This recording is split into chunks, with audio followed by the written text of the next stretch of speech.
사단법인 대한사랑과 세계환단학회가 주최하는 2022 대한국제학술문화제에 함께해 주시는 여러분 진심으로 환영합니다. 저는 오늘 사회를 맡은 대한사랑 이영미 회원입니다. 반갑습니다.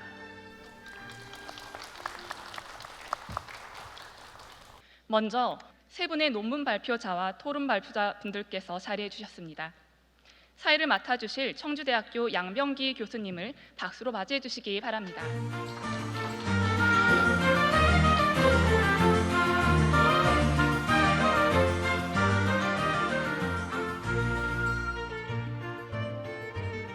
네, 여러분 안녕하십니까? 오늘 대한사랑 사단법인과 세계환단학회가 공동 주최하는 2022년 대한국제학술문화제 제3분과 동북공정 사회를 맡게 된 양병기 교수입니다.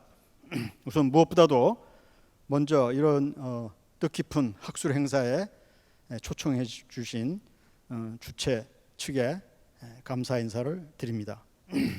여러분 어저께 6월 22일 날 모두 보신 바와 같이 대한민국의 그 누리호가 그 인공위성 발사체로서 세계 7번째 그 쾌거를 올렸습니다.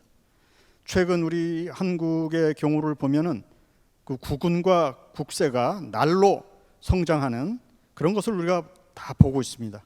우선 경제력이 최근 몇 년간 계속해서 세계 10위권 안에 들고 있고, 또 미국의 어느 평가기관에 의하면은 핵무기를 빼고서도 저희가 세계 6위의 군사력을 가지고 있다고 하고, 그래서 이상과 같은 어떤 그런 경성국력, 하드 파워 외에도 또 소프트 파워라고 할 문화적인 어떤 그런 차원에서도 아시다시피 한국의 영화가 헐리우드와 칸 영화제에서 높은 평가를 받고 있습니다.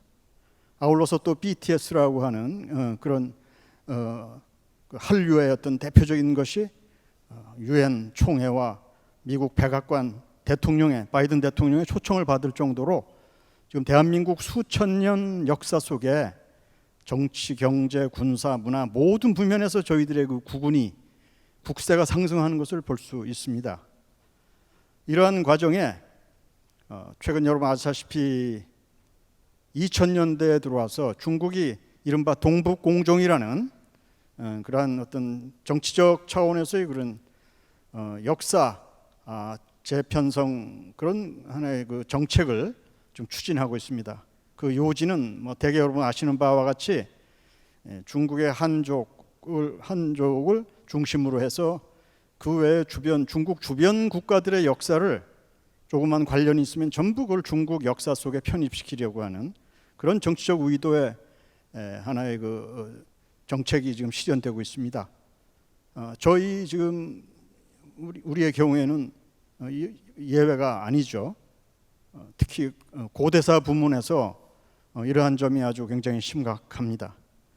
그래서 고구려 신라 백제 가야 또 그 발해 역사에 대해서 중국 측이 동북공정이라고 하는 그 이름 아래 저희들 역사에 대해서 좀 상충되는 그런 지금 부면을 보이고 있습니다.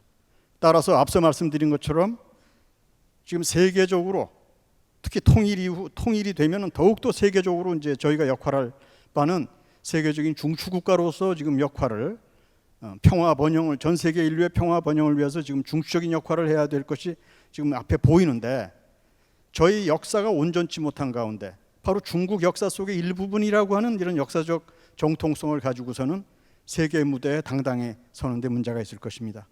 따라서 저희들이 시급히 한국 고대사에 대한 역사적인 정립 이런 것들을 튼튼히 해서 중국의 동북공정이라고 하는 정치적 어떤 의도에 의해서 우리의 역사가 함부로 그렇게 거기에서 흔들리는 일이 없도록 저희가 주체적으로 강력한 대응을 해나가야 할 것 같습니다. 이러한 차원에서 오늘 저희들 이 지금 동북공정 분과에서는 바로 그러한 문제에 관해서 세 분의 주제 발표가 있고 또 두 분의 지정 토론이 있겠습니다. 그래서 먼저 오늘은 이 귀중한 뜻깊은 이 행사에 참석해 준 분들을 먼저 소개해 올리겠습니다. 먼저 첫째 발표해 주실 세 분을 소개해 드리겠습니다.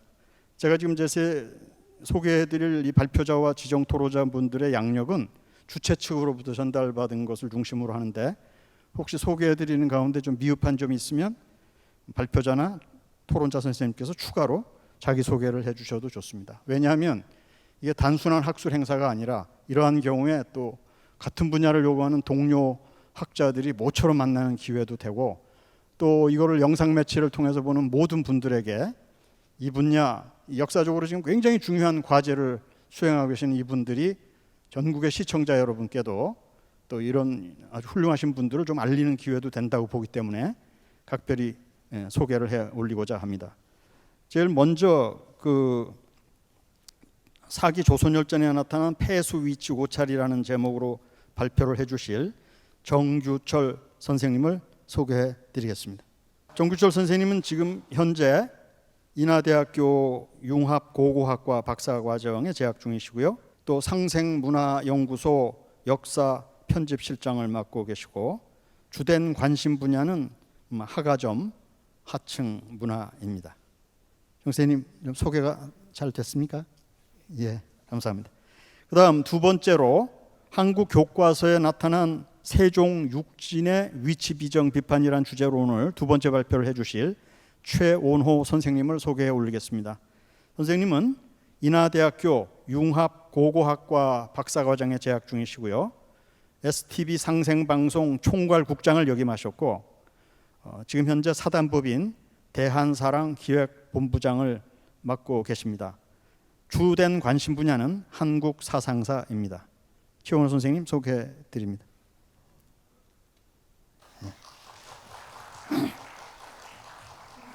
다음 세 번째로 중국 동북 공정의 대한반도 정치군사적 함의와 우리의 대응 전략이라고 하는 주제로 발표를 해주실 정원식 박사님을 소개해 올리겠습니다. 정 박사님은 중국 베이징 대학교 대학원에서 국제관계학 박사를 하셨습니다. 동아시아 해양 안보가 주된 전공이시고요. 현재 상생문화연구소 연구위원으로 계십니다. 정원식 박사님을 소개해 드립니다.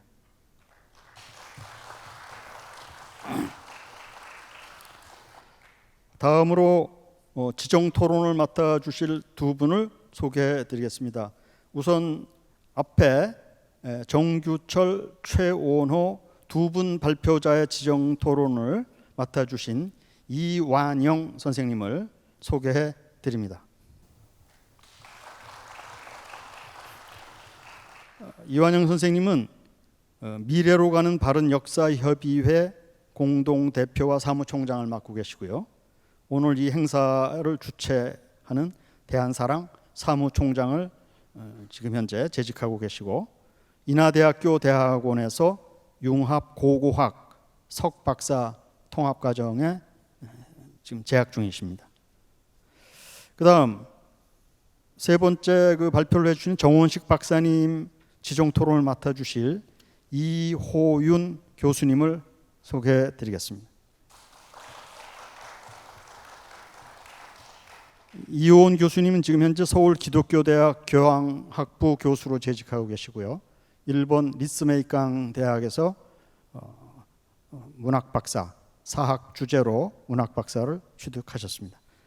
뭐 어디 오늘 역할을 맡아주신 분들 소개가 제대로 되는지 모르겠습니다. 좀 미흡하시면 별도로 추가하셔도 좋습니다.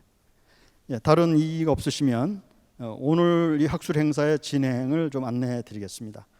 지금 이 저희들 오전 분과는 저희들에게 주어진 시간은 120분 받았습니다. 그래서 또 이 이후에도 학술 행사가 계속되기 때문에 120분 내 저희들에게 주어진 이 주제를 이 시간 동안에 전부 소화해 가야겠습니다. 그래서 우선 발표를 맡아주실 세 분께는 20분 내에 발표를 마쳐주시면 감사하겠습니다. 아시다시피 발표라는 것은 그거를 자기 입장을 전하고 뭐고 하는 과정 속에 좀 시간을 많이 필요로 하는 경우도 있지만, 이게 지금 현재 완성된 논문이나 뭐 저서 속에 들어간 게 아니고 진행 중의 논문이기 때문에 그리고 또 논문집이 대개 다 이 토론자나 전달이 됐기 때문에 핵심만 한 20분 이내에 해주시길 바랍니다. 좀 더 많은 시간을 드리고 싶지만 저희들에게 배정된 시간이 120분이기 때문에 양해해 주시기 바랍니다. 그리고 지정 토론을 맡아주신 두 분은 한 분은 두 분의 발표자, 또 한 분은 뭐 세 번째 발표자에 대한 지정 토론을 해주시니까 각각 한 7분 이내에 좀 해주시면 그렇게 해서 한 20분 내에 지정 토론을 끝내면 좋겠습니다. 그렇게 하고 객석에서도 혹시 질의가 있으시면 제가 모시도록 하겠습니다. 그 다음에 이제 답변은 발표하신 세 분이 각각 한 분이 5분씩 그렇게 답변해 주시면은 거의 저희 정해진 120분 동안에 빡빡하게 그래도 끝나지 않을까 싶습니다. 좀 시간 지정을 좀 여러분 이해해 주시기 바랍니다. 자, 그러면 이제 저희들 본 학술 회의로 들어가겠습니다. 그러면 저희들 동북공정분과 제3회의의 첫 번째 주제, 사기 조선열전에 나타난 폐수 위치 고찰이라는 주제로 정규철 선생님의 발표를 청해 듣기로 하겠습니다. 부탁드립니다. 예, 방금 소개받은 인하대 융합고고학과 통합 박사 과정에 있는 정규철입니다. 예, 오늘 제가 발표할 것은 사기 조선열전에 나타난 폐수 위치 고찰인데요. 이 사기 조선열전에 그 한나라와 위만조선의 경계로 알려진 폐수가 등장하는데요. 이 두 나라의 국경으로서 폐수가 등장하지만은 이 폐수에 대해서 이 조선 시대부터 지금 현재까지 그 위치에 대한 그 위치가 정확히 어디냐 하는 것에 대한 논란은 여전히 분분하고 계속 진행 중에 있는 논란거리입니다.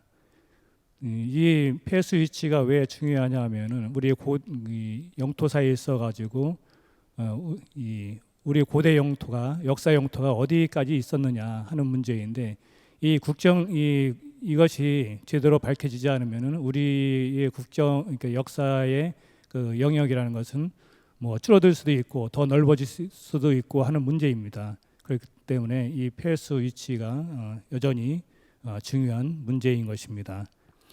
이 폐수 위치에 대해서는 크게 한반도설, 요동설, 요서설로 이렇게 나누는데요.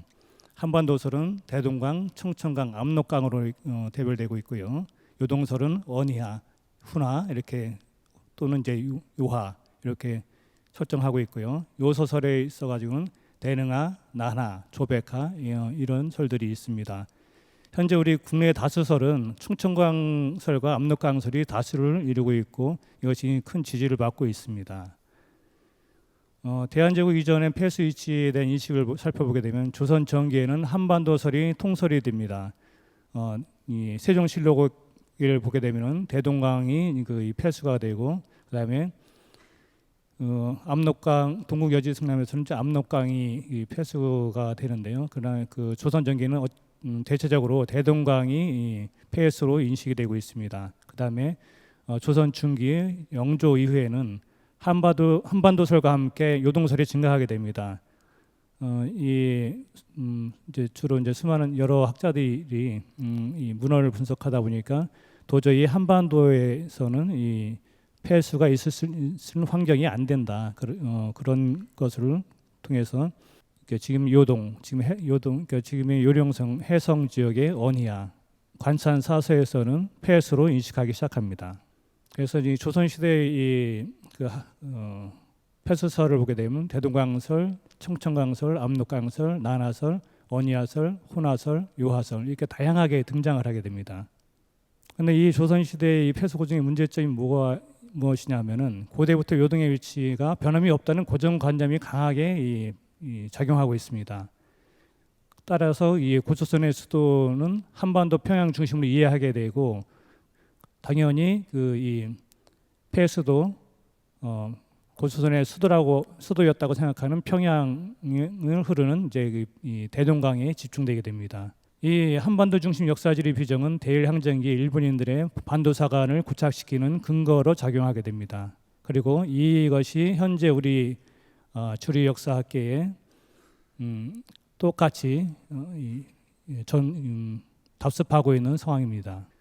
근데 이 이제 폐수 유치에 대한 연구 현황을 보게 되면 일제 관학자들은 초기에는 압록강, 대동강, 청천강 등 여러 설을 제기했었는데 식민 정책에 따라 가지고 대동강설로 통설화됩니다.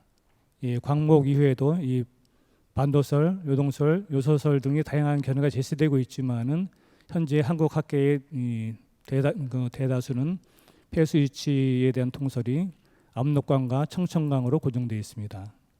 보통 이제 이 근현대 학자들의 그 대표적인 그 설을 보게 되면요, 청천강은 이병도로 이제 대표되고 있고요, 이병도와 송호정으로 대표되고 있고, 압록강은 스다 소오키치라든가 노태돈, 그 다음에 언이하는 신채호와 정인보, 훈하는 서영수, 박준영, 그리고 대능하는 그러니까 리지린, 난하는 윤내연, 그 다음에 조백하는 최근에 이제 임창경 박사가 제기하고 있는데요. 이렇게 이 폐수의 위치에 대해서는 과거부터 현재까지 정설이 없습니다. 자, 이 지도를 보시게 되면은 이 나나 이 위치에 대한 제설이 이제 그 지도로 표시하는데요. 지금 이 포인트가 있는 것이 조백하고요. 그 옆이 나나, 그다음에 고위가 그 옆에 대능하, 그다음에 요하, 훈하, 그다음에 그 밑에 언이하, 압록강, 청천강, 대동강, 심지어는 임진강까지 이 조선시대에는 제기되고 있었습니다. 한반도설 연구의 이제 문제점이 뭐가 있냐면은 이 사기에서는 이만이 조선으로 도망칠 때 이 서쪽에 요동 고세를 나와 가지고 폐수를 동으로 폐수를 건너서 상하장에 그 머물렀는데 그 후에 그 이 준왕을 쫓아내고 왕엄성에 도읍을 했다. 그러니까 서에서 동으로 움직이는 그 이 구조입니다. 이 지도를 보게 되면은 우리가 그 평안도 지도인데요.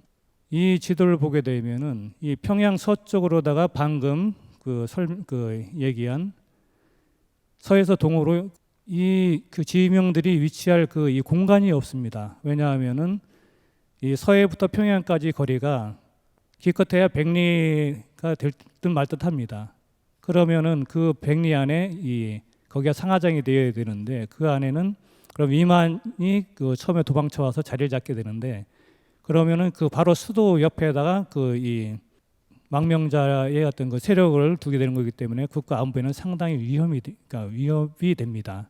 그리고 그 서쪽으로는 요동 고세가 있고 그 폐수라는 강이 나와야 되는데 그 옆에는 바로 서해 바다입니다. 그렇기 때문에 도무지 이 공간이 나올 수가 없는 그런 이 구조입니다. 그래서 한반도설 연구의 문제점은 일단 그런 그 공간적인 문제에서부터 큰 이 문제가 있다고 볼 수 있습니다. 그러니까 이 문제에도 역시 이제 근현대 이 폐수 위치에 대한 문제의 가장 큰 기저에는 바로 요동반도와 지금 그 이 요동 지역은 과거부터 현재까지 변함이 없다 하는 것이 그 이 고정관념인데요. 이 송호정의 이 논문, 우리나라 이제 고선 연구의 연구자의 대표자를 언급되고 있는 송호정의 그 대표적인 그 말인데요. 폐수는 압록강 이남의 한반도 서북 지방에 위치한다 하고 아예 못을 박아버리고 그리고 그다음에 요동 지역은 현재 요동 반도가 변함없는 진실이다 이렇게 얘기를 하고 있습니다. 그 사기 조선 열전의 폐수는 명확하게 이 기록이 되어 있습니다. 이 위치에 대해 방향과 위치에 대해서 그 한나라가 일어나서 요동 지역 조선을 잠시 이제 진나라가 그 이 침입을 했었는데 한나라가 일어나서는 그 지역이 멀고 지키기 어려워서 옛날 그 이 요동의 옛 요새를 갖다 수리하고 폐수를 경비로 삼아서 연에서 관할하게 하였다 했는데 이 연나라라고 하는데 이 한나라는 군국제를 실시했기 때문에 그 지방 제도에 나라야라는 이름, 연국이라든가 뭐 조국 뭐 이런 식으로 이 국자를 붙이는 지역 행정구역이 많이 존재하게 됩니다. 그래서 그 춘추 전국 시대의 연나라하고는 여기 혼동하시면 안 됩니다. 자, 방금 말씀드린 것처럼 폐수는 조선 임만조선과 한의 경계였고 그 다음에 그 이만의 그 이 조선의 망명 경로는 요동의 요새에서 폐수를 건너서 상하장에 머물게 됩니다. 자, 이것이 어떻게 해서 이제 그 폐수 위치가 우리 한반도로 나타나게 되느냐? 중국 문헌을 보게 되면은 그러니까 이 수경주 역도원이 쓴 수경주에서부터 그 폐수 위치가 확 달라져 버리는데요. 이 중국에서 한반도로 확 넘어오게 됩니다. 그런데 이제 이 수경주는 역도원이 이 수경이란 책을 보고 그 책에 대해서 주석을 달은 서적입니다. 근데 그 원서에는 어떻게 되어 있느냐? 이 폐수는 낙랑군 누방현에서 나와서 동남쪽으로 흘러 인편을 지나 동쪽으로 흘러 바다에 들어간다. 한마디로 서에서 동쪽 방향으로 흐르는 물입니다. 한서 지리지에서는 낙랑군에 폐수가 있는데 이 폐수가 낙랑군 서쪽으로 흘러서 폐수가 낙랑군 서쪽으로 흘러 증지에 이르러 바다로 들어간다 이렇게 되어 있는데 이 많은 이 연구자들이 이것을 폐수가 서쪽으로 흐른다고 이해를 하고 여기에 맞춰 가지고 역도원이 그 수경주에서 얘기한 것을 동조하게 됩니다. 설문의 해자를 보게 되면은 폐수가 낙랑군 누방현에서 나와서 동쪽으로 흘러 바다로 들어간다 이렇게 되어 있고요. 그다음에 근데 이제 이렇게 이제 그 대부분의 이제 그 한나라 시대의 이 문헌에서는 폐수가 전부 동쪽 방향으로 흐른다고 되어 있습니다. 그런데 부기 시대의 이 역도는 이 수경을 주석을 하면서 옛날에 연나라 사람 위만이 폐수 서쪽으로부터 조선에 이르렀다. 만약에 폐수가 동으로 흘렀다면 폐수를 건너지 못했다. 그리고 그 땅은 지금 고구려의 도읍인데 내가 그 나라 사실을 만나 물어보니 그 성이 폐수 북쪽에 있다고 하였다. 그 물은 서쪽으로 흘러 낙랑군 옛 조선현을 지난다. 지금과 옛것을 생각해 볼 때 수경의 기록은 잘못되었다는 것을 증명한다 해서 한나라 시대의 그러니까 폐수의 흐름 방향이 잘못됐다고 단정을 짓게 됩니다. 그러니까 역도는 수경주의 문제점이 뭐가 있냐면은 한서 조선열전을 보게 되면 사기 조선열전의 내용을 그대로 인용하게 됩니다. 만약에 이제 이 폐수 위치가 바뀌었다고 하면은 그러니까 한서에서는 폐수의 위치가 바뀐 것을 주석을 통해서라도 기록을 했을 겁니다. 그런데 거기에 대한 언급이 전혀 없습니다. 그것은 폐수 위치가 변동이 없었다는 얘기입니다. 그 다음에 둘째로 수경에서는 동남으로 흐르는 강이라고 얘기했고 설문해제에서는 동쪽으로 흐르는 강이라고 얘기했습니다. 전혀 반대의 이 강을 얘기하고 있는 거죠. 그 역도원의 시대는 그러니까 남북조 중국은 남북조 시대로 나뉘어져 있었는데요. 동시대 인물인 송나라의 배인이 주석하기를 사기 집회에서 주석해서 이 폐수는 동남으로 흐르는 강이라고 얘기했습니다. 자, 이 도표를 보시게 되면요. 그러니까 사마천은 사기에서 폐수방이 북에서 남으로 흐르는 것처럼 이 기록을 해놨습니다. 그 다음에 이 설문해제에서는 동쪽으로 흐른다고 했고요. 그 다음에 수경의 저자인 상음은 동남에서 동쪽으로 흐른다고 했습니다. 그 다음에 이 한서 주석 방금 전에 말씀드린 폐수가 서쪽으로 증지에 이르러 바다로 들어간다. 이것은 한나라 시기의 이것 역시 이제 이 주석인데요. 이 주석 때문에 많은 사람들이 이제 이 폐수가 서쪽으로 흐르는 거 아니냐 이렇게 생각을 하지만은 낙랑군의 그러니까 물이 이 낙랑군 서쪽으로 흐른다고 했지 서쪽 방향으로 흐른다고 얘기한 게 아니거든요. 이게 그러니까 그 역도는 그러니까 지금 469에서 527년에 생존했던 인물인데요. 이 역도원의 이전의 모든 그런 이 책들은 폐수의 방향에 대해서 전부 그러니까 북에서 남쪽으로 흐르든지 아니면은 서에서 동쪽 방향으로 흐르든지 둘 중에 하나입니다. 서쪽으로 흐른다는 그 책은 한 권도 없습니다. 그러니까 조선시대와 근현대에 저장된 폐수 위치설 중에 한반도설과 요동설은 당대 기록인 한서와 수경, 설문해자 등에서 말한 폐수의 흐름과 일치하지 않기 때문에 성립하기 힘들다는 것입니다. 당대 문헌이 제시한 동쪽이나 동남쪽으로 흐르는 강은 요동반도나 한반도에서는 찾아볼 수가 없습니다. 여러분들도 이제 뭐 지도를 보시면 아시겠지만은 이 한반도와 요동반도 지역의 그 이 물들은 대부분 다 서쪽으로 흐르는 물들이 저희 뭐죠 황해 쪽으로 흐르는 물들은 다 서쪽으로 흐르는 물들이지 동쪽으로 흐르는 물들이 없습니다. 자, 이 지도를 보시게 되면은 이게 요동반도입니다. 이 요동반도를 기준으로 해서 그러니까 이 요동반도를 가르는 요소와 요동을 현재 가르고 있는 것이 이제 요하인데요. 이 요하를 경계로 해서 좌측으로 있는 모든 강들은 동쪽으로 흐르든지 동남쪽으로 흐르든지 그렇습니다. 그리고 이 요동반도부터 이 한반도 이 서부 지역을 흐르는 물들은 하나같이 전부 서쪽이나 이 서남쪽으로 흐르게 됩니다. 이건 상당히 상식적인 이 이야기죠. 근데 이 상식을 우리는 전혀 인정을 하지 않고 있다는 것이죠. 지금 현재 학계에서는. 그다음에 이제 그러면은 이 폐수가 요동과 이 조선을 구분하는 그 경계선인데 그럼 요동이 어디냐? 조금 전에 이제 제가 말씀드린 것처럼 이 요동 지역은 현재 이 요동반도가 과거로부터 현재까지 요동이다. 그런 변함없는 사실이다 하는 것이 조선시대나 현재 이 학자들의 공통적인 인식입니다.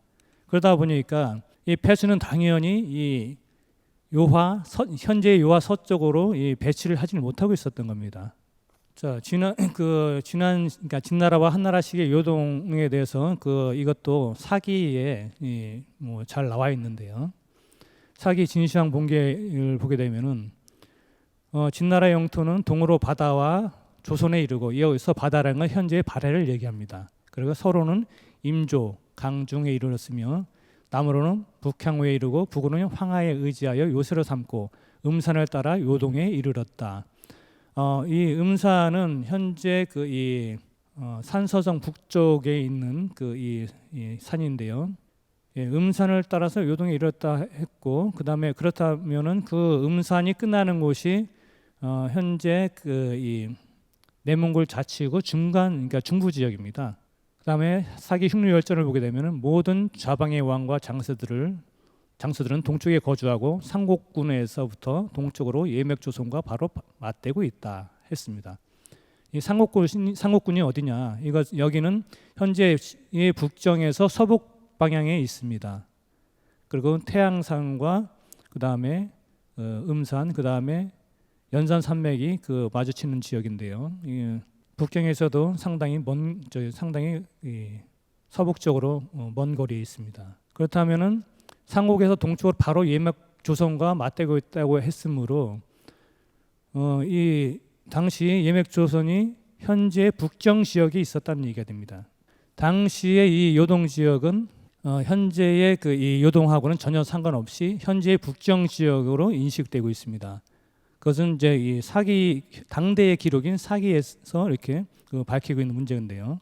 자, 이 지도를 보게 되면은 이 주황색이 만리장성이고요.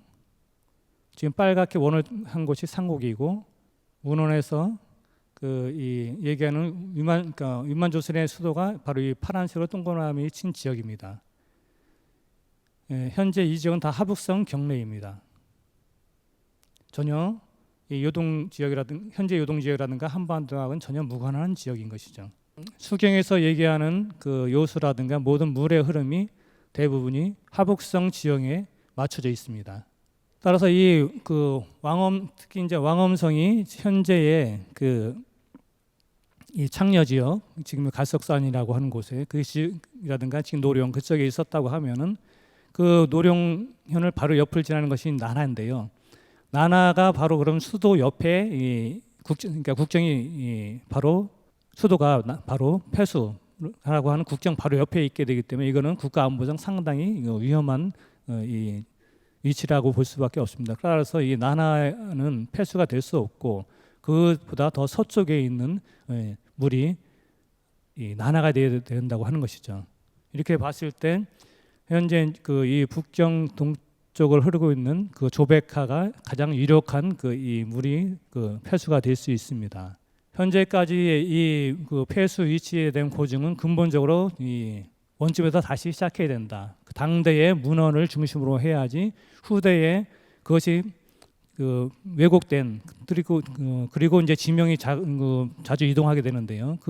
이동된 지명에 따라 가지고 폐수 위치를 봐서는 안 된다. 당대의 모든 그런 이 문서들은 이 폐수 방향이 전부 중국의 하북성을 중심으로 형성되어 있다. 따라서 우리는 당대 문헌에 따라서 이 폐수를 하북성에서 찾아야 된다는 것입니다. 예, 이상입니다. 감사합니다. 수고하셨습니다. 정규철 선생님. 그러면 우리가 이 토론을 재밌게 하기 위해서 이 주제에 대해서 맞바로 지정 토론을 듣기로 하겠습니다. 나중에 엉뚱한 주제를 하다가 그때 가서 다시 돌아가서 하는 것보다. 그래서 정규철 선생님에 대한 지정 토론자이신 이완영 선생님 토론 부탁드립니다. 반갑습니다. 오늘 발표가 사기 조선열전 폐수 위치에 대해서 발표가 먼저 있었는데요. 동북공정 논리의 가장 중요한 논리를 제공하는 요인 중에 하나가 이 부분입니다. 지금 한반도 중국은 동북공정을 해가지고 한반도 북부는 원래 위만조선 그리고 낙랑군의 땅이기 때문에 원래 중국의 영역이었다 이렇게 이제 지금 주장을 하는데 그러다 보니까 지금 우리나라 사학계에서 일체 거기에 대해서 반론을 못 핍니다. 왜냐하면 지금도 국사교과서에 한반도 북부에 위만조선 한사군 낙랑이 있다고 지금 교과서에 표기하고 있기 때문에 중국의 동북공정 논리가 100% 맞다고 인정하는 겁니다. 그렇기 때문에 우리나라 사학계에서는 아무도 이 부분에 대해서 동북공정에 대해서 비판할 수가 없습니다. 그런데 오늘 이제 내용에서 이 부분을 이제 잘 지적해 주셨는데요. 최근에 이제 여러분들 좀 아신다면 최근에 많은 고고학적 발굴이 이루어져 가지고 폐수와 낙랑군 위치가 요소 지역으로 거의 다 드러났습니다. 또한 이제 북한에서도 평양 낙랑 고분을 직접 3,000기를 발굴을 해가지고 그동안 조선 총독부가 조선 고적도부 속에서 펼쳐낸 논리, 한반도 북부에 낙랑군 유물이 나왔다고 이렇게 발표를 했는데요. 한사군 유물이 나왔다고 발표했는데 실제로 북한에서 3,000개의 무덤을 발굴해 보니까 낙랑군 한나라 유물의 계통은 거의 나오지 않고 고조선계 유물로 다 이렇게 밝혀졌습니다. 그러다 보니까 최근에 한국의 사학계는 어떻게 이제 이 문제를 해결하느냐, 이제 논리를 평양 낙랑군 교역설이다, 이런 이제 교역을 했다 이런 쪽으로 주장하고 있고요. 또 어떤 것까지 나오냐면 평양 낙랑은 원래 한사군 낙랑은 식민지가 아니라 낙랑은 군의 땅은 맞는데 고조선 사람들이 자치를 하는 지역이었다 이런 쪽으로 논문이 지금 우리나라 한국 사학계가 바뀌고 있습니다. 그러면서도 끝까지 이제 주장하는 것이 평양에 낙랑군이 있다는 것을 견지하는데 오늘 여러분들 들어보시면 고고학적이라든 이런 모든 부분에서 평양에 낙랑군은 없는 걸로 다 드러났습니다. 그런데 한국 사학계는 계속 이 부분을 이게 물러서지 않고 갑니다. 왜냐하면 그렇게 자기들이 묻고 살았기 때문에요. 그러다 보니까 오늘 폐수 부분도 우리나라 학계에서 지금 청천강, 압록강을 계속 이렇게 주장을 합니다. 오늘 논문 내용을 잘 보시면 원래 문헌은 역사는 여러분 아시다시피 문헌과 고고학을 통해서 역사를 증명하는 겁니다. 그런데 문헌도 고고학도 다 증명하는데 그것을 따르지 않으면서 다른 논리를 편다는 자체가 역사학계에서는 그게 말이 안 되는 거거든요. 그래서 오늘 정규철 선생님은 이제 사기 조선열전 기록을 가지고 폐수 위치를 고정하면서 하북성 동북부에 흐르는 강을 조백가 부분 이제 나나하고 조백가 강이 있는데 보면요 조백가 부분을 이제 주목을 했습니다. 그래서 논문 내용을 보니까 그동안 이제 주장한 여러 근거를 여러 가지 비교를 많이 했는데요. 제가 질문을 3가지를 던졌는데 다 하면 이제 너무 시간이 많이 쫓길 것 같아 가지고 수경 부분은 빼고요. 이제 우리 지금 이제 폐수 연구하는 우리 시민학자들도 헷갈리는 부분에 대해서 제가 질문을 드리고자 합니다. 왜냐하면 많은 분들이 수경을 안 읽어보고 역도원의 수경주를 읽어보고 이제 지금 폐수하고 낙랑군을 주장하는 우리나라 학계에도 있지만 또 민족 사가는 분들도 많습니다. 그러다 보니까 오늘은 이제 중요한 부분 수경하고 한서 부분 초기 기록을 가지고 원래의 폐수와 낙랑군의 위치를 오늘 말씀하셨는데요. 요걸 안 헷갈리게 하려면 가장 중요한 것이 역도원의 수경주에 대해서 이 부분을 좀 알아야 되기 때문에 오늘 논자에게 제가 질문 드리는 건 요겁니다. 역도원의 수경주의 고구려 평양에 대해서 그 평양 주변에 흐르는 폐수를 가지고 역도원이 동쪽에서 흐르는 강을 서쪽으로 흐른다고 이렇게 원문 자체를 바꿔버렸는데요. 이제 최근에 이제 평양에 대한 연구가 많이 이루어지기 때문에 인하대에서 이 부분에 대해서 역도원이 이제 이야기하고자 했던 고구려 평양이 지금 우리나라 학계에서 또 역사 공부하는 분들은 인식 잘못하고 있는 것이 대동강 평양으로 지금 다 알고 있는 것이 대부분입니다. 그래서 이 부분에 대해서 좀 구분을 좀 해줄 수 있는 그런 부분 이야기를 좀 해주셨으면 좋겠습니다. 나중 답변은 나중에 그렇게 하기로 하겠습니다. 그러면 두 번째 이제 발표를 저희들이 정해 듣겠습니다. 두 번째 발표는 한국사 교과서에 나타난 세종 육진의 위치 비정 비판을 최원호 선생님 발제해 주시겠습니다. 예, 방금 소개받은 인하대의 최원호입니다. 오늘 제가 준비한 것은 한국사 교과서 세종 육진의 위치 비정 비판인데요. 여러분들이 잘 아시다시피 교과서라는 것은 미래 세대의 주역인 청소년들이 역사관을 함양할 수 있는 가장 기본이 되는 교재입니다. 저도 뭐 청소년 시기를 겪어왔기 때문에 잘 알듯이 잘 아는데, 중고등학교 시절에 선생님이나 교과서의 얘기는, 교과서에 실린 얘기들은 거의 이거는 100% 신봉할 수밖에 없는 내용들이잖아요.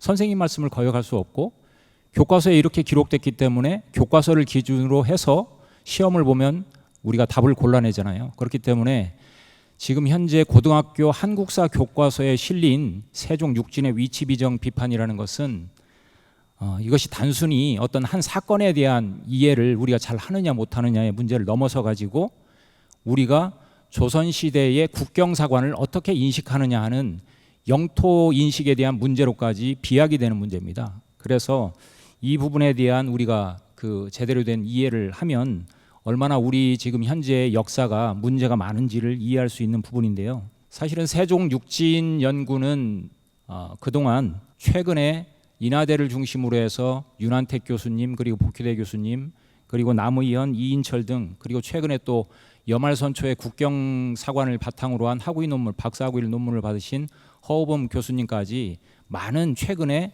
이 여말선초, 고려 조선시대의 국경사관에 대한 새로운 연구들이 많이 있었거든요. 그런데 이러한 것들이 전혀 교과서의 반영은 일단 2차적인 문제라고 치고요. 한국사 휘보라고 해서 학계에서, 그리고 학교에서 이루어지는 좋은 연구 성과들에 대한 그런 그 결과물들을 소개하는 그런 공보물에 전혀 반영이 되고 있지 않습니다. 소개가 되고 있지 않거든요.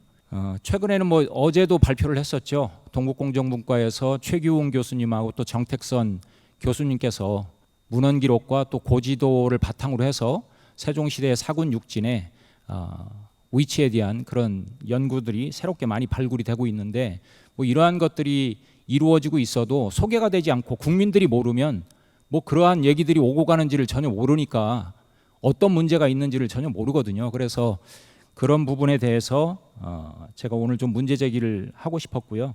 제가 지금 이번에 이 교과서 분석을 쭉 하면서 느낀 것이, 제가 40년 전에 배웠던 조선시대 세종대왕께서 사군 육진을 개척해서 압록강, 두만강까지 진출을 했다는 그 내용이 전혀 변함이 없습니다.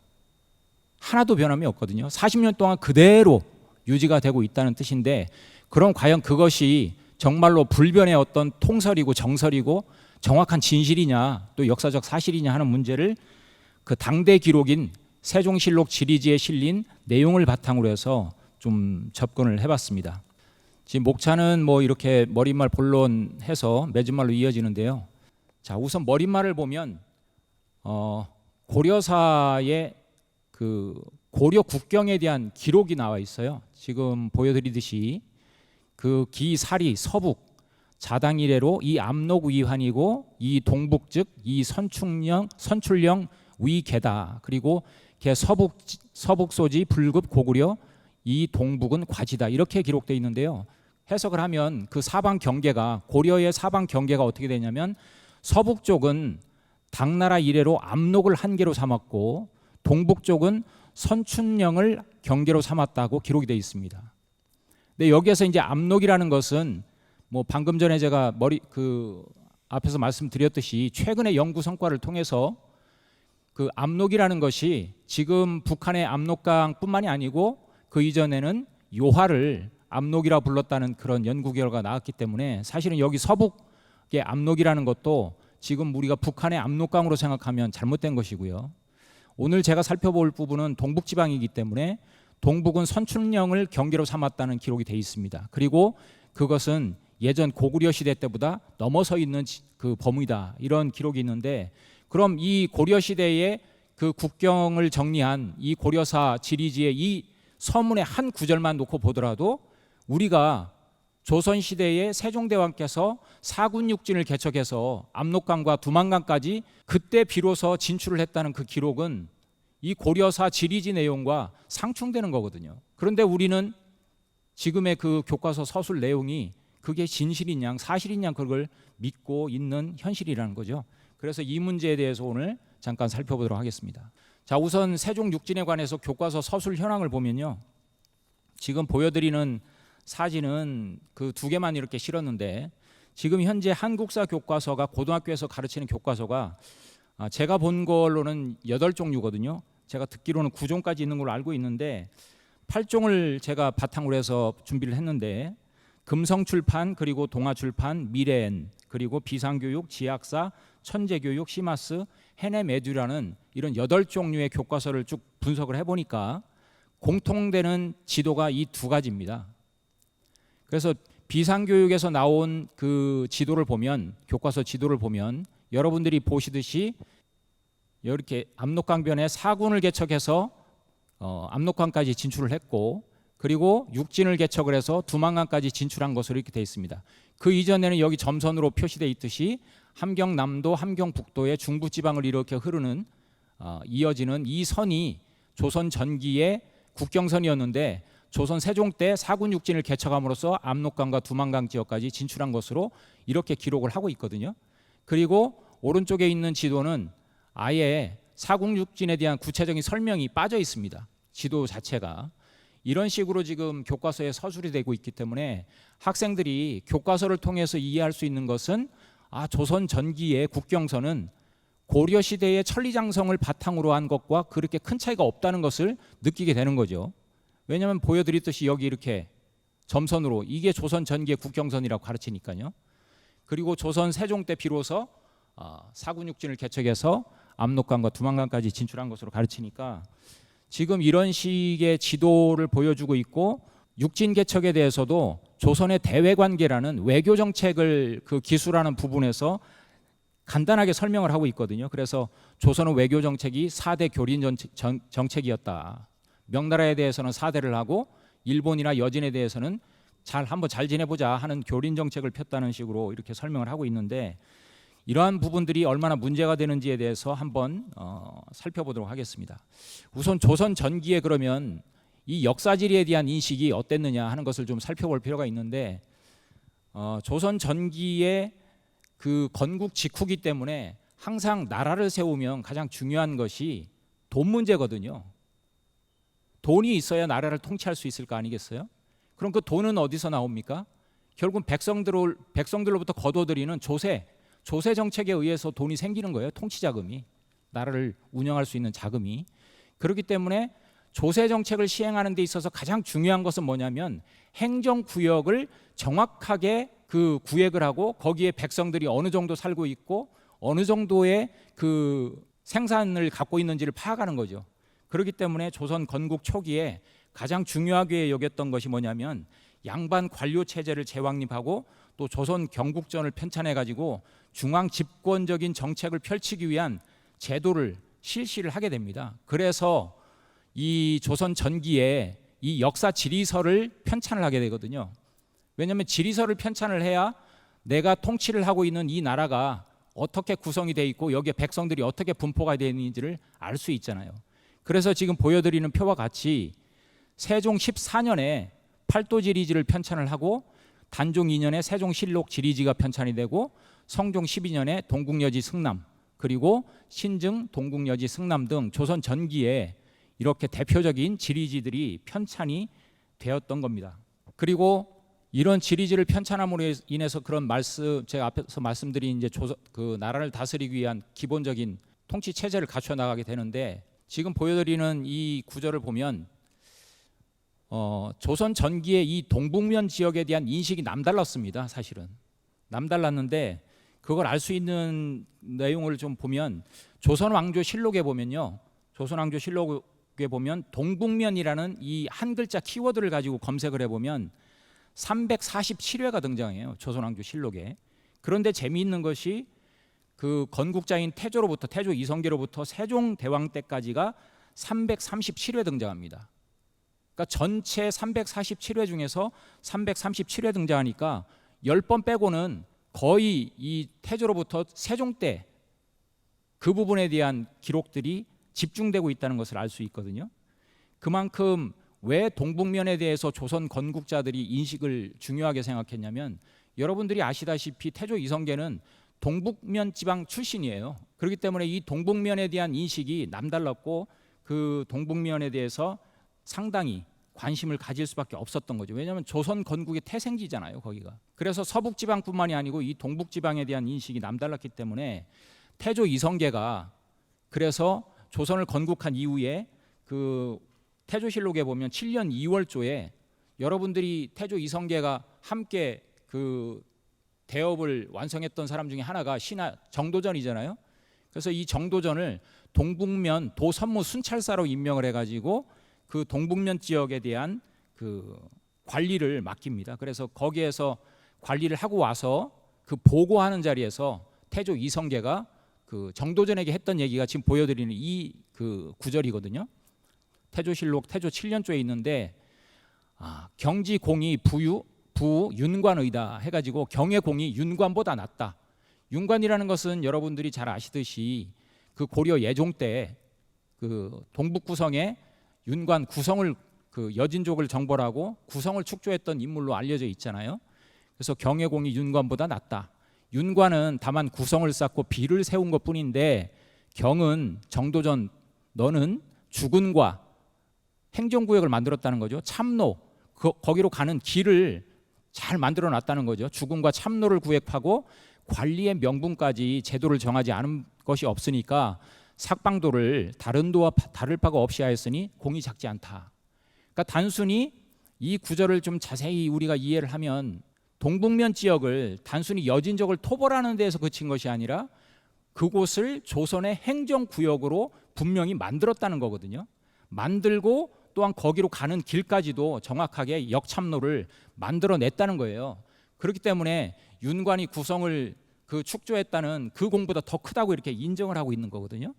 이런 부분들을 보면 조선 초기에 이 동북면 지역을 어떻게 인식했는지를 우리가 알 수 있는 거죠. 그리고 또 하나 그 자료를 보면 이 동북면 지역에 대해서 조선 초기에 어떻게 인식했느냐면 이 고려 말에 보면 동북면 지역으로 이주한 여진 세력들이 꽤 있습니다. 그래서 조선 세종 때 은알이라는 이 여진 출신이 그 고려 말에 여진족들이 얼마나 조선 그 동북면 지역으로 이주했는지에 대한 통계를 보고하는 게 있거든요. 이게 바로 그 도표인데 전체적으로 보면 공민왕 또 우왕 말년까지 해가지고 동포리, 은알이, 뭐 금고, 시천, 모가 해가지고 쭉 해가지고 이 추장들이 호구를 이끌고 이렇게 동북면 지역으로 이주를 하는데 전체적으로 보면 990호에 이릅니다. 그런데 그 조선 세종실록에 기록된 걸 보면 그 당시 한 도호부에 있었던 호구 수와 전체 인구 수를 보면 한 호구당 5명으로 이렇게 추정할 수 있는 기록이 있거든요. 그러면 이 기록을 보면 990호면 근 1000호인데 인구수로 따지면 최소한 5,000명 정도가 그 동북면 지역으로 이주를 해와서 거주하고 있다는 것을 알 수 있거든요. 그러면 이 기록을 통해서 우리가 많은 여진족들이 조선의 동북지방으로 와서 거주를 했다. 그럼 그 거주를 왜 했느냐? 거기가 자기들이 살기 좋은 땅이라고 생각을 했고 조선의 지배를 받는 것이 자기들이 경제 활동을 하는 데하고 상충되지 않다고 생각을 했던 거죠. 그러면서 이러한 어떤 부분과 연관시켜서 보면 동북면 지역에 대해서 태종실록의 이 기록을 보면 어떤 생각을 했는지를 알 수 있는데 태종이 명나라에 김첨이라는 사신을 보내가지고 이 동북면 지역의 조선의 땅에 들어와서 살고 있는 이 여진족들이 이 조선의 통치하에 있게끔 그걸 인정하라는 그런 얘기를 하는 부분이거든요. 상고하건대 삼산천호 이역분리화 등은 10처 인원이 비록 여진족이지만 본국 지면에 와서 산지가 오래됐고 호인, 나추 등의 군사와 매구의 침략을 여러 번 겪었기 때문에 조잔에서 거의 다 없어지고 그 유종에 남아있는 것이 얼마 없고 또 본국의 인민과 서로 혼인하여 자손을 낳아서 부역에 이바지하고 있다. 그러니까 이 구절을 잘 보면 이미 지금도 우리가 뭐 다민족 국가를 뭐 그 이루고 있잖아요. 여러 뭐 다른 나라에서 그 결혼을 위해서 이주한 사람들도 있고, 근데 그 사람들이 대한민국 국적을 가지고 있으면 뭐 인종이야 민족이야 뭐 베트남 출신이든 필리핀 출신이든 대한민국 사람인 거잖아요. 마찬가지인 거거든요. 당시에 여진족들이 물론 조선에 소속되지 않은 여진족들도 있었겠지만 동북면 지역에 있었던 여진족들은 조선의 백성으로 부역의 의무까지도 다 하고 있다는 이런 내용을 우리가 이해할 수 있는 거죠. 그리고 조선 정부에서는 그렇게 인식을 하고 있었다는 것을 우리가 명나라와의 이런 사신 그 내용 속에서 우리가 이해를 할 수 있고요. 그리고 또 하나 국조정토록이라고 조선 전기에 그 외적과 싸웠던 7번의 전투를 기록한 기록이 있는데 그게 국조정토록이라는 기록인데요. 여기 보면 재미있는 구절이 있어요. 법록 중에 우리 군사는 정이나 토라고 얘기하고 적인 경우에는 적병인 경우에는 그 도적이나 또는 반란군이라고 이렇게 기록한다는 이런 구절들이 있거든요. 그래서 적을 공격할 때는 칭습 칭전한다고 얘기하고 적을 이렇게 이겨낼 때는 칭참 칭노라고 한다 이런 구절이 있어요. 근데 이런 구절들을 보면 자치통감 강목을 이렇게 바탕으로 해서 기록한 것이라고 돼 있는데 무릇 이렇게 신하로서 참호해서 반란을 일으킨 병사는 정이나 토라고 얘기하고 이적 또 신하가 아닌 경우에는 벌이나 공, 격이라고 얘기한다고 돼 있거든요. 근데 이 기록을 놓고 보면 여진에 대해서 어떻게 기록을 해놨냐면 여진족은 정토했다고 기록을 해놨어요. 그러니까 여진족을 이민족으로 보지 않았던 거예요. 조선 초기에 이 정권에서는 이민족으로 보지 않고 하나의 신화 국가로 봤다는 뜻이거든요. 그래서 이런 구절들도 보면 동북면 지역에 같이 어울려서 살고 있는 여진족에 대한 인식을 좀 볼 수 있고요. 그래서 이런 것들을 통해서 조선 전기에 이 동북면 지역에 대한 인식이 상당히 집중돼 있었고 그리고 거기에 함께 거주하고 있던 여진족을 어떤 적이나 공격의 대상으로 보다는 신화 국가 또는 함께 살아가는 그런 인식으로 그런 존재로 인식을 했던 거죠. 원래 여진이라는 것이 뭐 잘 아시다시피 발해를 함께 건국했던 말갈이라든지 다 그 족속하고 연관되는 그 역사적으로 연관돼 있는 그런 부분이라고 알 수 있는데 그러면 조선 전기만 해도 동북면 지역에 대해서 이런 인식들을 갖고 있었는데 그럼 우리는 언제부터 우리가 이 압록강 두만강을 경계로 해가지고 지금의 함경 남북도 지역을 동북면으로 인식하게 됐느냐? 그게 바로 이제 그 세 번째 그 조선 역사지리의 국경사관에 등장하는 건데 이 조선 역사지리라는 것이 언제 등장했냐면 1908년에 그 여러분들이 잘 아시듯이 만철 주식회사가 있었어요. 만주의 철도를 그 부설하는 대표적인 사람이 이제 고토 신페이라는 사람이 있었는데 이 사람에게 이 시라토리 구라키치라는 우리 역사에서 가장 왜곡에 앞장섰던 사람 중에 한 명인데 백조고길이라고요. 이 사람이 1907년에 만주 역사 편찬에 근무라는 보고서를 그 고토 신페이에게 제출하면서 만주와 조선의 지리와 역사 그리고 고고학적 연구가 대단히 중요하다. 그래서 연구 자금을 지원해 달라고 해가지고 결국은 1908년 1월에 도쿄의 만철지사에 만선 역사 지리 조사부라는 거에 설치가 돼요. 근데 여기서 왜 만선 역사조사부가 아니라 지리조사부라는 게 설치가 되냐면 그만큼 이 지리라는 것이 역사 연구에 있어서 대단히 중요한 그 부분이다 하는 것을 인식을 하고 있었던 거죠. 그래서 그 당시에 연간 4,000엔을 지원했다고 돼 있는데 그 당시 1인당 700엔을 지원한 겁니다. 그래서 5년간 2만 엔이 지원이 됐다고 돼 있는데 당시 은행원의 그 화이트 칼라라고 할 수 있는 은행원의 초임 급여가 35엔이었다고 합니다. 그러니까 이것과 비교해 보면 얼마나 많은 연구 자금을 지원했는지를 알 수 있죠.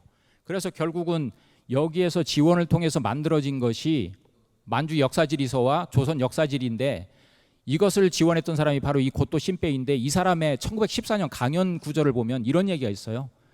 이 사람이 대표적으로 문장적 무비라는 표현을 쓰는데 이게 뭔 뜻이냐면 문사적 시설을 가지고 타국의 침략에 대비하고 일단 유사시에는 편익을 아울러 강구해 둔다. 그러니까 이런 역사 연구라든지 이런 것들이 결국은 제국의 그 정치적 이익을 위해서 필요하다는 그 사실을 가지고 연구비를 지원하고 했다라는 것을 알 수 있는 거죠.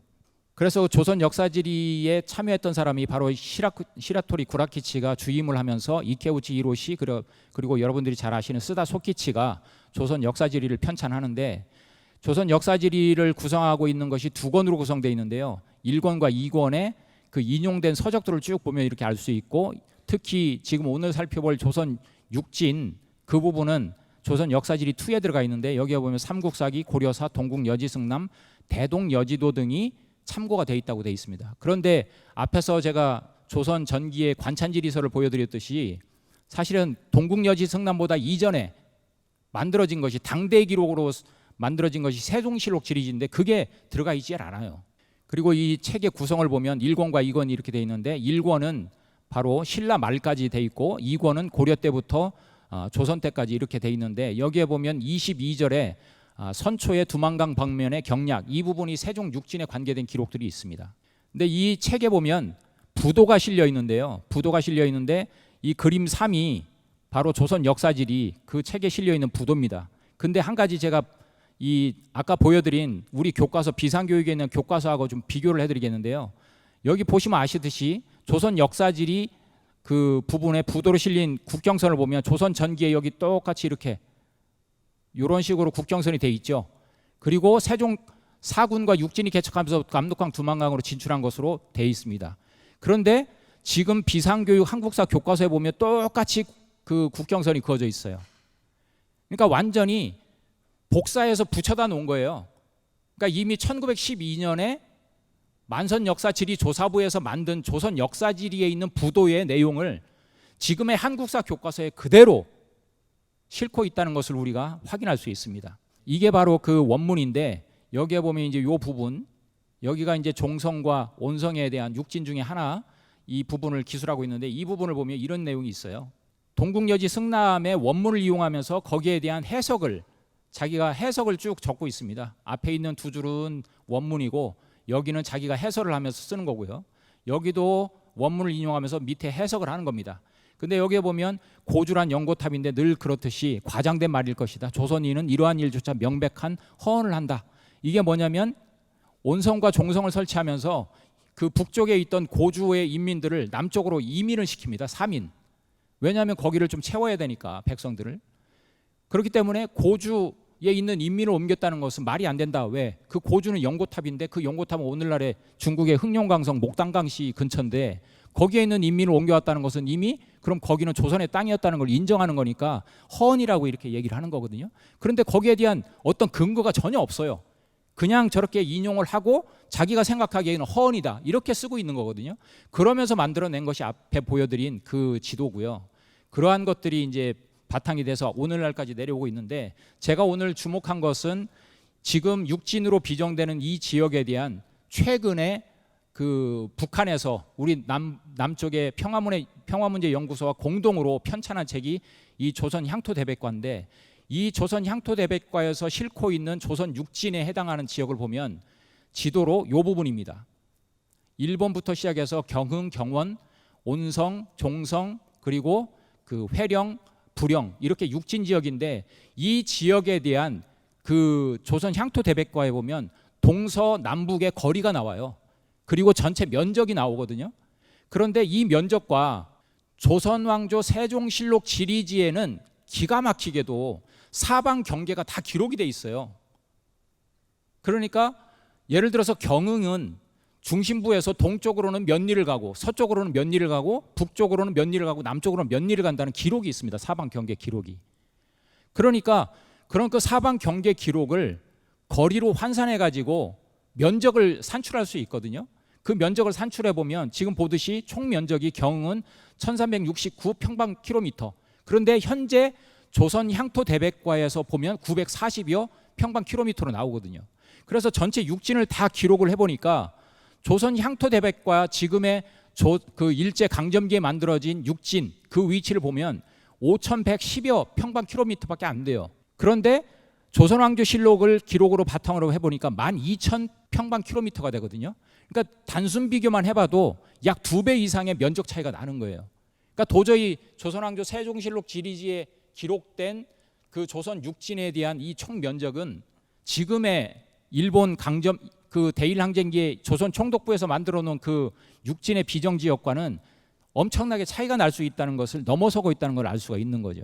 그래서 제가 볼 때는 지금 이 지도만큼 두만강을 포함해서 함경북도와 연해주 그리고 흑룡강성과 길림성 지역을 포함하는 지역을 우리가 세종의 육진 지역으로 비정을 해봐야 되지 않겠냐 하는 생각을 하고요.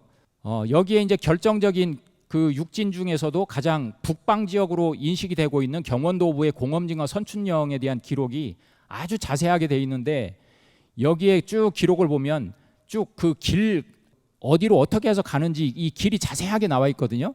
그래서 그걸 좀 보여드린 거고, 요거를 1로와 2로로 제가 보면 그 함경 북도 지역에 있는 것으로 추정되는 소다로에서 회질 같은 현상, 어라솜천, 허울솜천 쭉 가서 고성기까지 350리, 그리고 소다로에서 다른 길로 해서 쭉 가다 보면 소화강변의 공엄진까지 340여리라는 기록이 아주 명확하게 그 길이 나와 있습니다. 그럼 이걸 보면 둘 다 두만강을 건넌다는 기록이 있어요.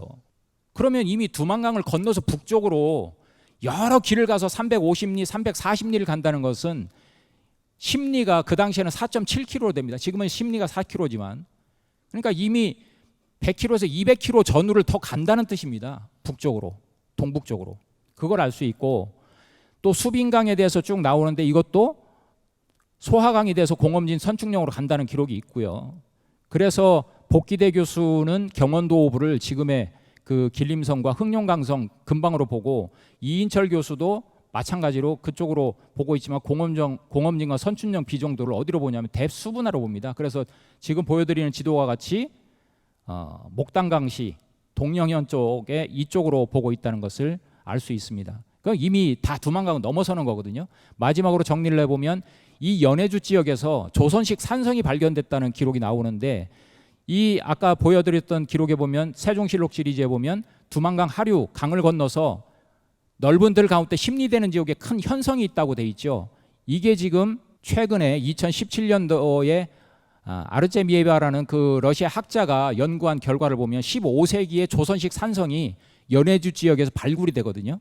지금 왼편에 있는 이 지도는 여러분들이 구글 지도를 들어가 가지고 그 핫산 지구에 수리보홍성을 치면 이 지도가 나오는데, 여기에 오른쪽에 보면 이 평면도가 아직도 위성으로 확인이 됩니다. 이 세종실록 시리즈에 두만강을 건너서 그 현성이 있다는 그 기록이 정확하게 지금 유물적으로도 확인이 되고 있다는 것을 볼 수 있고요. 그래서 정리를 해보면 지금 한국사 교과서에서 비정하는 육진에 대한 이 기록이 면적을 놓고 보면 도저히 함경북도 두만강 아래쪽으로만 한정시킬 수 없다는 것을 확인할 수 있습니다. 그리고 1970년대부터 이미 김구진을 필두로 해서 복기대 이인철, 최근에 최규웅, 정택선 교수들의 연구를 통해서 이미 두만강 이북 지역에 정택선, 최규웅 두 교수는 지금의 그 대수분화가 러시아 쪽으로 들어가면 레카 돌라야즈 강이라는 그 러시아어 이름으로 해서 저 블라디보스톡으로 빠지는데, 거기에 우스르스크에 바로 그 강이 흐릅니다. 거기에 지금 독립운동가인 이상설 선생의 묘호비가 거기에 있거든요. 자기 뭐 죽음을 뭐 독립을 이루지 못하고 죽어가지고 거기다 그 강에다 뿌리라고 돼 있는데, 저는 뭐 보니까 이 강에다 뿌렸더라고요. 그 옆에 이제 세워져 있는데 홍수가 나면 들어갈 수가 없는 상황입니다. 그런 것들을 여기서 확인할 수 있고요. 그런데 두만강 이남설은 주로 남만주 철도 주식회사에서 아까 얘기했던 이케우치 히로시라든지 뭐 쓰다 소키치들만이 주장하는 것이 오늘날 학계에서 그대로 인용이 돼서 전혀 선행 연구들이 없어요. 별로. 조선 육진의 세종 위치, 그 세종의 육진 위치에 대해 새로운 연구에 선행 연구들이 거의 없더라고요. 그래서 결과적으로 말씀드리면 역사학은 학문 권력이 수단이 아니잖아요. 그래서 학자를 넘어서 가지고 최소한 어른 세대로서 역할과 태도를 해야 될 거라고 보고요. 정부 관계부처도 이 한국사 휘보에 적어도 이런 새로운 연구들이 나오면 이것을 소개를 해줘야 되지 않느냐 하는 말씀을 드리면서 제 말씀을 마치겠습니다. 네, 최원호 선생님 수고하셨습니다.